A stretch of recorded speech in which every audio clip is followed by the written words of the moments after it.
Welcome back, and today we're going to be taking a look at the brand new Civivi Amirite, or Am I Right? We will find out if this is a good purchase for you. There's some things I love about the knife, something I don't love about the knife. And let's dive right in. You have this pretty full-size EDC knife at 8.55 inches long with a 3.59-inch blade of Nitro V stainless steel, which Nitro V can take a super keen edge. It can handle very thin edge geometry, and it also has excellent corrosion resistance, making this an all-around pretty balanced steel. Excellent for budget price tags under, say, like $100, and even great for custom knives with custom heat treats to them.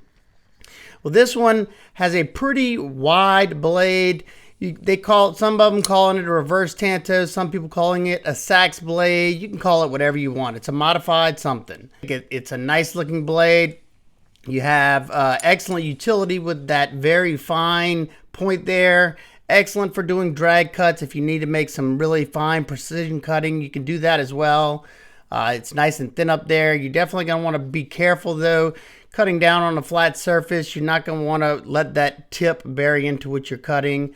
We'll see if that plays a part whenever we do the testing. You do have some jimping up here. It's only functional in the choke back position, but you have a forward finger choil that allows you to choke up, and you're far in front of that.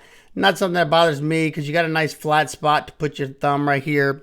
Your blade stock's 0.12. You have a full flat grind, satin finish. There's other options as well. Your thumb studs stay out of the cutting path when cutting, you can see. And this forward finger choil doubles as a sharpening choil. You're going to have tons of sharpening life. You see where my fingernail is? You can sharpen it all the way till it gets right there before it should start to widen up back here. That tall, full flat grind comes down to around 16 to 17 thousandths behind the edge. Let's see how it performs.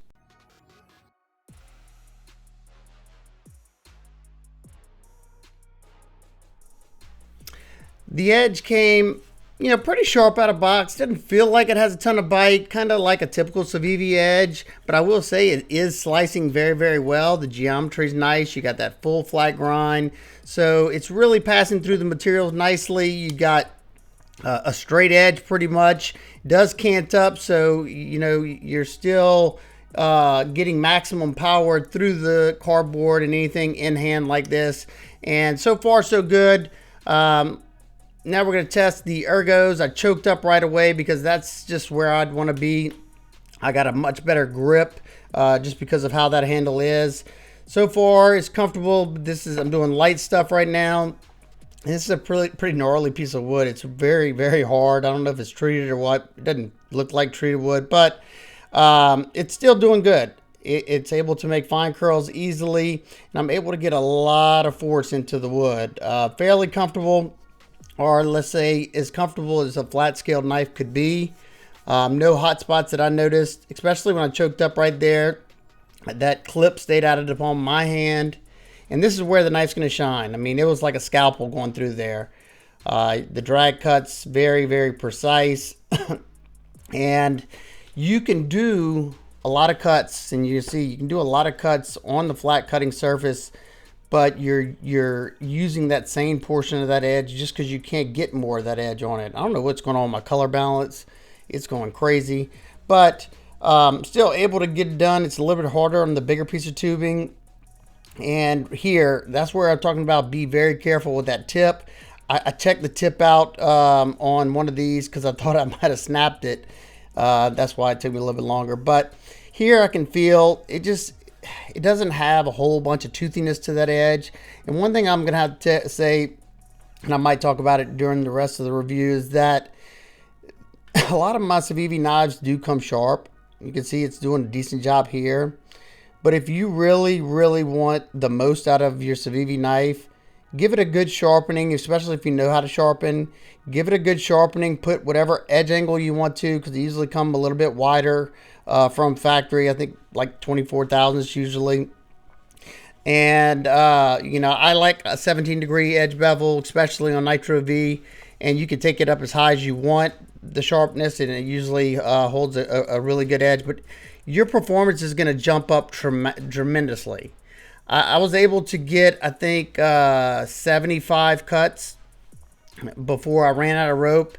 But I'm gonna tell you, the edge doesn't feel that great after I finished all this, and that's typical because they must sharpen on a belt, and it's not a big deal because I usually sharpen my knives right after these tests, and I have tested it with a fresh sharpened edge, and it can do 2 to 3 times better than it's doing right now. So I definitely recommend giving it a good sharpening. I know some people want to dull it before they sharpen it, but I'm dulling mine every time, so I get that.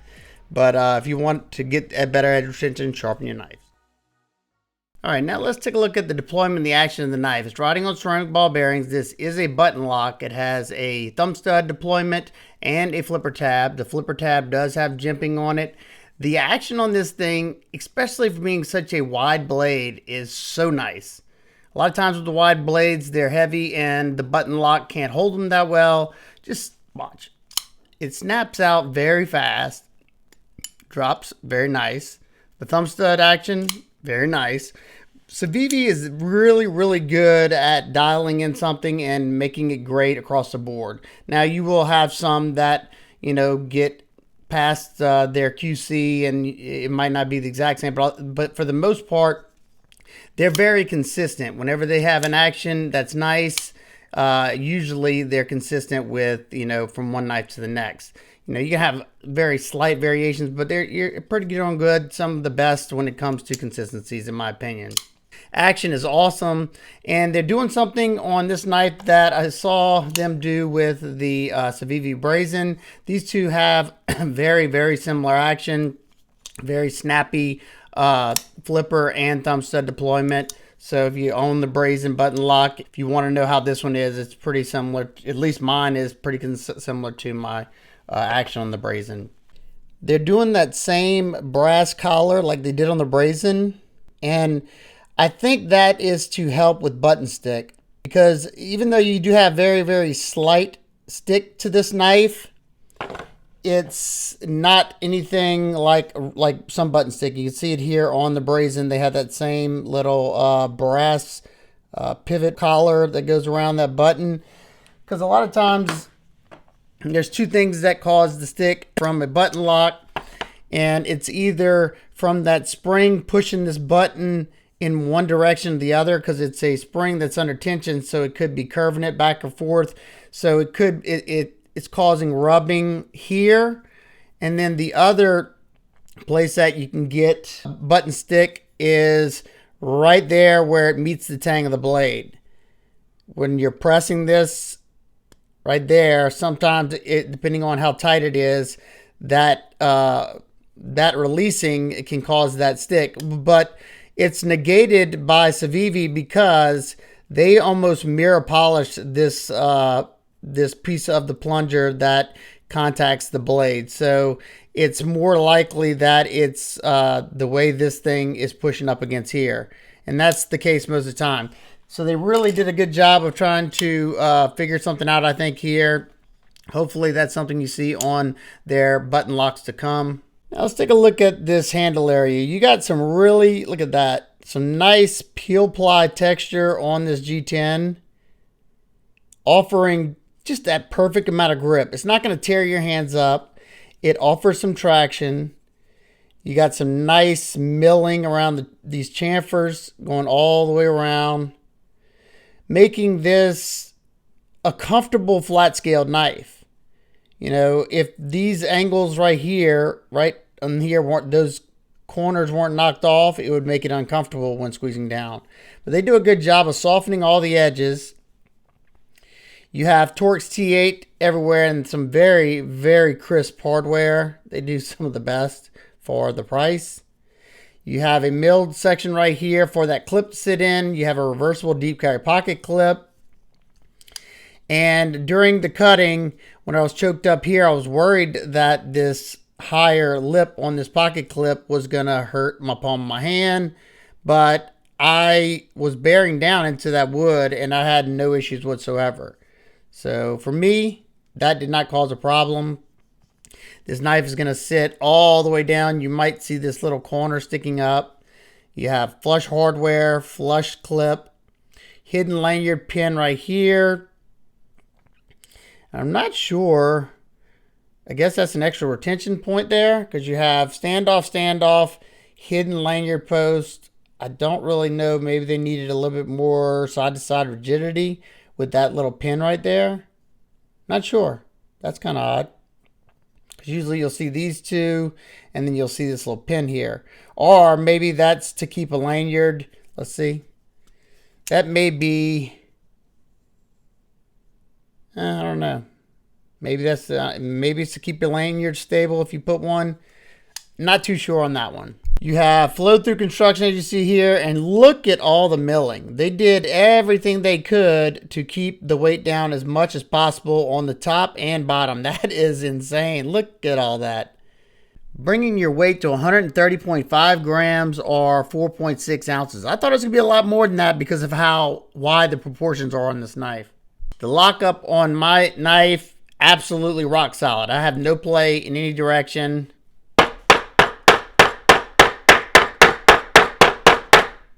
That's always nice to see. Solid button lock. You have a recess spot for that button so you don't accidentally disengage it. You do have to depress it past, you can see past that G10 where they milled it out right there.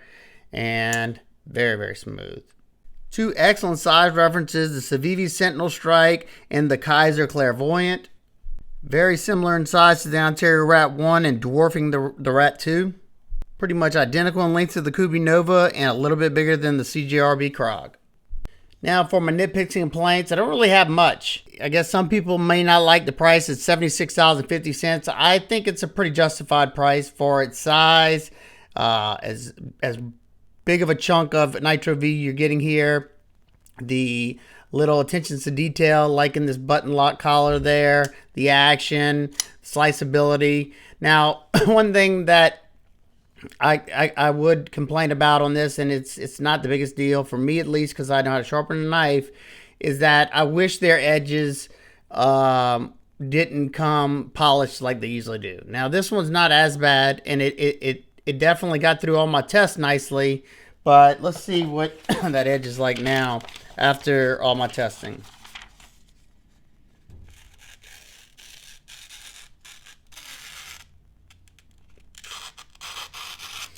So we got two hang-ups in the front.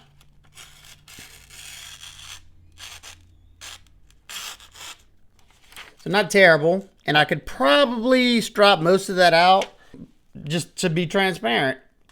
After I sharpen these knives, after the first sharpening, it gets a lot better as far as edge retention goes and how that edge wants to hold. And after usually my second and third sharpening, the edge retention jumps up dramatically. And I also like to lower my edge bevel. They usually come with around a 24 to 25 degree edge bevel on it. I like to take mine to about 17 thousandths, especially with like Nitro V and 14C. They can take those very, keen edges. You can take it smaller than that, but you're going to have to worry about, edge stability. But overall, do I recommend the knife? Yeah, I do. I think it's built very well. I like the overall performance of the knife.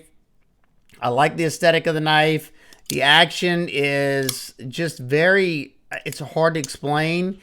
It's a solid action. Mine comes out with authority. It drops shut. It's solid, and that's all you can really ask for when it comes to a button lock. Perfectly centered. So yeah, there you go. That is the brand new Civivi Amirite. Let me know what you think. If you plan on picking one of these up, I will have a link down in the description, and I'll try to pin it in the comments.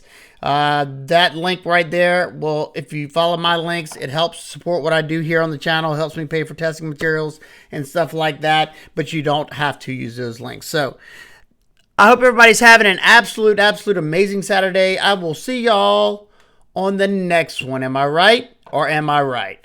Peace!